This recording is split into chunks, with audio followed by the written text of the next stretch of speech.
بسم اللہ الرحمن الرحیم نحمدہ ونصلی علی رسولہ الکریم اما بعد۔ محترم دوستو بزرگو، رمضان المبارک کے فضائل اور مسائل کے اعتبار سے کل گزشتہ آپ لوگوں کے سامنے اور آپ حضرات کے سامنے روزہ رکھنے کی فضیلت کو احادیث کی روشنی میں بیان کیا گیا تھا۔ آج ہم چونکہ رمضان کا مہینہ چل رہا ہے، اس لیے فرض نمازوں کی پابندی کے سلسلے میں کچھ آپ حضرات کے سامنے بیان کرتے ہیں۔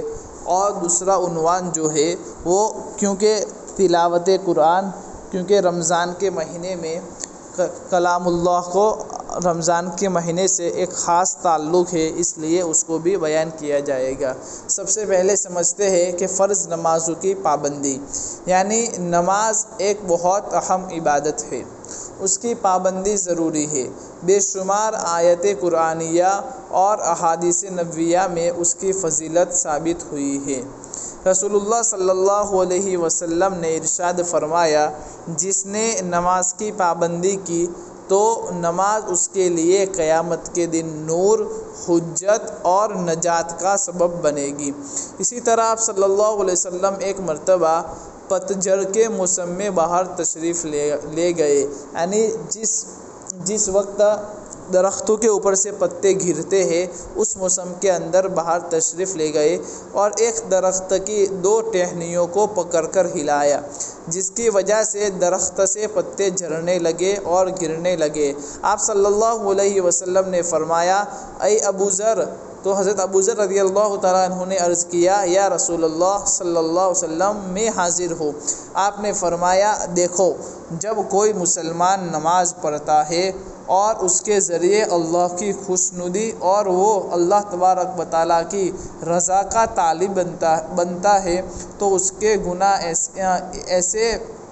اس طرح جھڑتے ہیں اور اس طرح گرتے ہیں جس طرح اس درخت کے پتے گر رہے ہیں۔ رسول اللہ صلی اللہ علیہ وسلم نے فرمایا، بتاؤ تو کسی کے دروازے پر نہر ہو اور اس میں وہ ہر روز 5 بار غسل کرتا ہو، کیا اس کے بدن پر میل کچیل باقی رہ جائے گا؟ عرض کیا، صحابہ نے کہا، نہیں۔ فرمایا، یہی مثال 5 نمازوں کی ہے کہ اللہ تبارک و تعالیٰ ان نمازوں کے سبب خطاؤں کو مٹا دیتا ہے۔ فقیہ الامت حضرت عبداللہ ابن مسعود رضی اللہ تعالیٰ عنہ کہتے ہیں کہ میں نے آپ صلی اللہ علیہ وسلم سے دریافت کیا، اے اللہ کے رسول، اللہ تبارک و تعالیٰ کو بندے کا کون سا عمل سب سے زیادہ پسند ہے؟ آپ صلی اللہ علیہ وسلم نے فرمایا، وقت پر نماز پڑھنا۔ تو یہ نماز کے سلسلے میں ہے۔ اب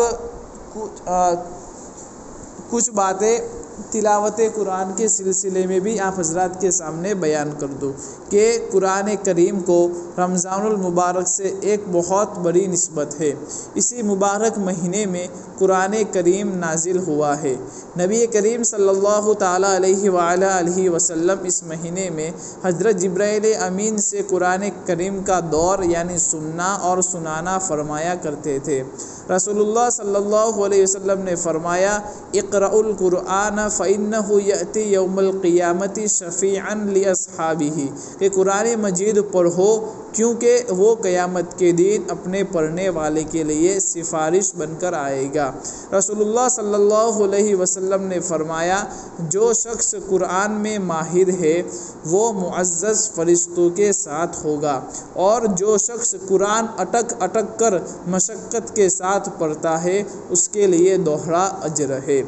حدیث پاک میں ہے کہ صاحب قرآن سے قیامت کے روز کہا جائے گا، قرآن مجید کی تلاوت اس طرح کرو جیسے دنیا میں ترتیل کے ساتھ یعنی ٹھہر کر کرتا تھا، اور بلند منازل طے کرتے جاؤ۔ جنت میں تمہارے لیے وہ جگہ متعین ہوگی جس جگہ آیت کی تلاوت پر تمہاری سانس رکے گی۔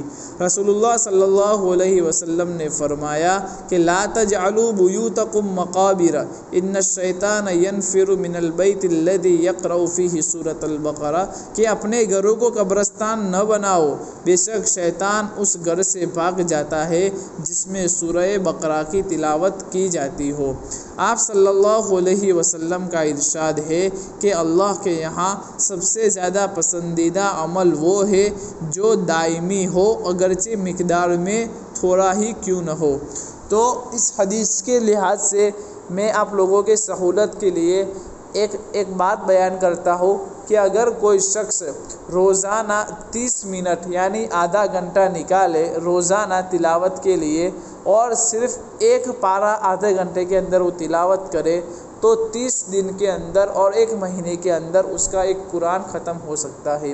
اسی طرح اگر کوئی شخص اس سے بھی زیادہ کہ 30 کے بجائے وہ 60 منٹ نکالے، یعنی 24 گھنٹے میں سے صرف 1 گھنٹہ قرآن کریم کے لیے نکالے، تو وہ 2 پارے 1 گھنٹے کے اندر تلاوت کر سکتا ہے، اور وہ 1 مہینے کے اندر 2 قرآن ختم کر سکتا ہے۔ تو اگر کوئی شخص مستقل مزاجی سے تلاوت کرنا چاہے تو اس کے لیے تلاوت کرنا آسان ہے، تلاوت آسانی سے ہو سکتی ہے۔ امام اعظم ابو حنیفہ رحمۃ اللہ علیہ کے بارے میں آتا ہے کہ وہ رمضان المبارک کے اندر 61 قرآن ختم فرماتے تھے، دن کا 1 قرآن، رات کا 1 قرآن، تو 30 دن کے 30 قرآن اور 30 رات کے 30 قرآن، یعنی 60 قرآن ہوئے، اور ایک قرآن جو عشاء کے بعد تراویح پڑھتے تھے اس کا۔ تو کوئی شخص اگر ارادہ کر لے تو اللہ تبارک و تعالیٰ اس کے لیے آسان فرماتے ہیں۔ اللہ تبارک و تعالیٰ سے دعا ہے کہ اللہ تبارک و تعالیٰ فرض نمازوں کی پابندی اور قرآن کریم کی تلاوت کرنے کی توفیق عطا فرمائے، آمین یا رب العالمین۔ وآخر دعوانا ان الحمد للہ رب العالمین۔